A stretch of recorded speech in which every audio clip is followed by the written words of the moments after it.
All right, well, welcome back to our podcast for Virginia at Work, or as you like to call it, the Corecast with Cortex Leadership Consulting. I have Lynda McNutt Foster, and also with us, JD Sutphin. JD owns Big Lick Entertainment, and Lynda, I'll let you talk a little bit about what we're doing here, but it is all about talking to people who kind of inspire others and are just an inspiration about the risks like JD has taken in the business world. I selected a few folks for this sort of Inspiring Leaders series because I wanted to introduce people to why people do what they do and what makes them inspiring, because I think people are seen out in the public all the time, but you don't know the stories behind what they're doing. And what I've realized in working with, interacting with JD, and just literally watching him and being a fan in the business world, is that, one, he goes against the grain of what millennials, that 18 to 34-year-old a person is seen as. I mean, he's extremely hardworking. He cares a lot. But from an inspiring leader sort of space, he dreams really big. And I love that because people need to have big visions to do big things. He's honored our heritage as a region. And so his family's from here. So I thought that was really, really important. And I think he just always has this amazing positive attitude, and maybe, it's not a Pollyanna thing for me with JD. It's a, positive works from a building relationships, building business. It works to point out the good stuff and the bright stuff. So to me, he's a bright spot in a lot of areas of leadership for our region. So I was very appreciative that he would accept it and come and be with us today. So now that she's gushed about you, JD, are you blushing a little? A little bit. Tell me a little bit and tell all of us what Big Lick Entertainment is, what the premise was from the very beginning. Well, I'm just a huge fan of events. I love what happens when people come together, whether it's for just one specific thing or whether it's for a lot of different things. I love when you see different walks of life be able to just run into each other and say hi. It's one of those simple things of what it was like growing up in Botetourt and going by the Thriftway, and those questions that your mother gets asked of, how's the family? Oh, they're fine. Everyone knows each other. Right. And I love that about this area. But I think there's always that, opportunity to bring more people, together. And that's really what inspired Big Lick Entertainment. And I thought, well, I've been playing music for a long time. I had a background in media and been in radio. And I love that idea of speaking to people and breaking those barriers. And it worked. And I think it was because of the right intentions. It wasn't just like, I want to book some bands and I'd love to have a beer truck here and it's going to be cool. I love all of those things. The beer truck the most. Absolutely. But I really thought about how, if there's a why do you do this?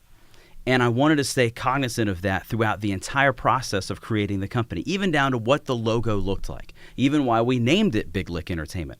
We named it Big Lick because obviously everyone just about knows that that's the old name of this city. Well, for me, it was, if you take a step back to go 10 steps forward. Perspective is so important. And I thought to myself of that throwback mentality, inexpensive. The logo should look old school.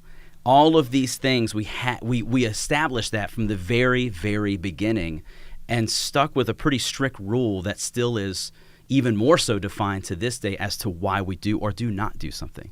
And as a business owner, when you're quitting your job, a salary gig, to jump into something like this, saying no is not fun.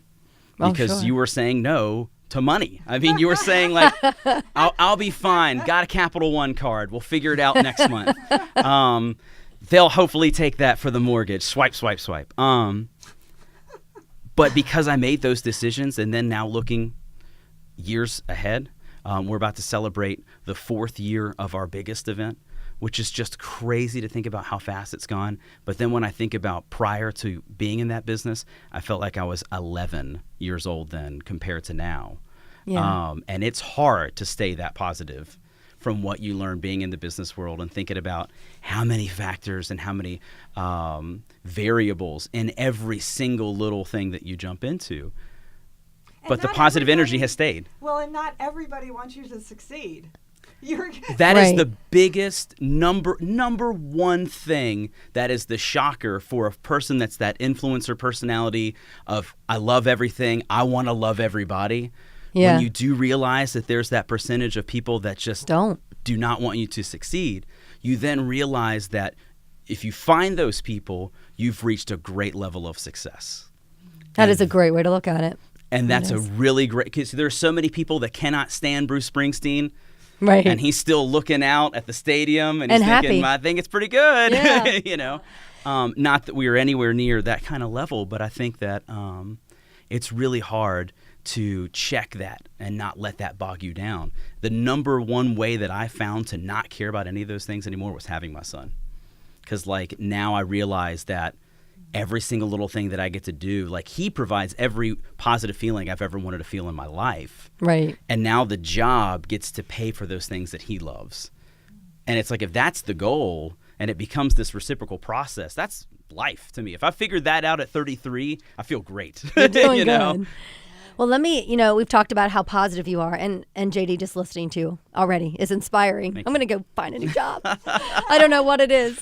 But Lynda, you've been an executive coach for so many different companies who do so many different things.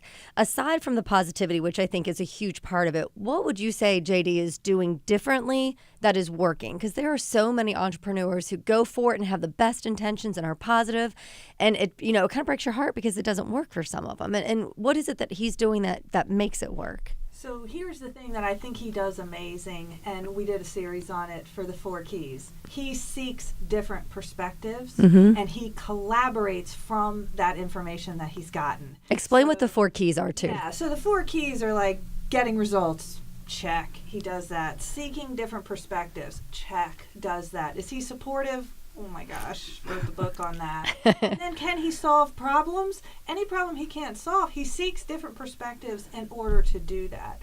So I think that the collaborations that he's made so easily, so effortlessly, he builds the trust we've been talking about too. So if he says he's going to do something, he does it. If he says he's going to be someplace, he's there.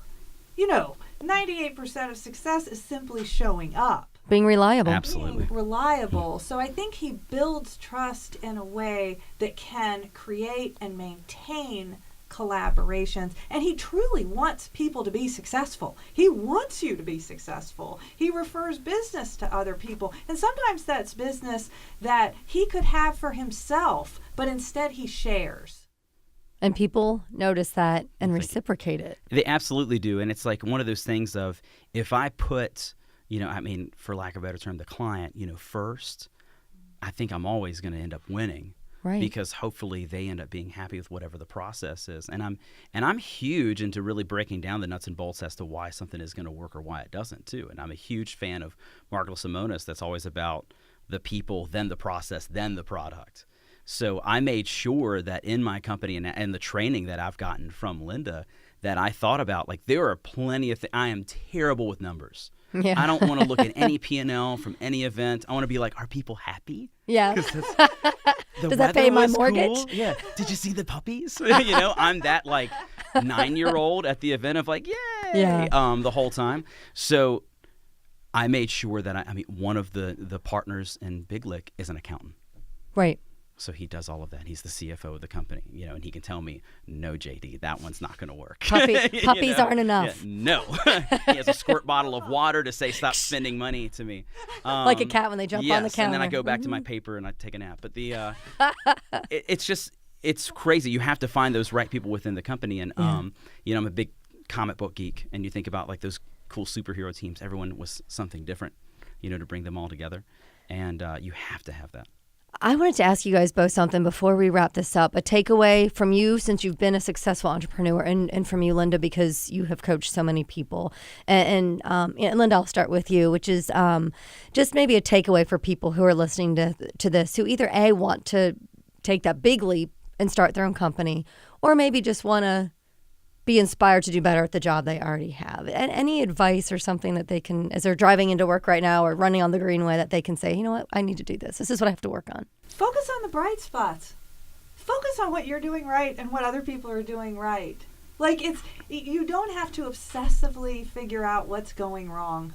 You can literally build a successful life, a successful career, a successful business on following the breadcrumbs of what you're doing right, what other people are doing right, and doing more of it. And JD, what would your advice be from your own experience thus far? I totally agree with that. And I think it's one of those things of it's not about how much money you want to make. It's the quality of life that you want. Right. I get to go. I live so close to my office. I go home for lunch almost every single day to see my son. Whether I get to eat, it could be 9.5 minutes that I have to stop in there and see him before I go to my next meeting.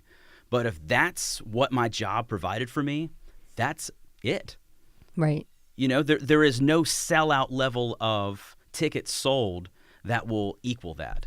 Right. And if that keeps me gracious every day, the rest of it's totally going to work itself out. Well, I hope that this has helped people, whoever you are out there running on the Greenway. I hope we've inspired you, or as you're getting out of the car right now to go to work, conquer that day. Thank you so much, JD. Thank you. Thanks again, Lynda. And of course, thank you all for listening to us, and stick around because we've got plenty more of these podcasts coming up.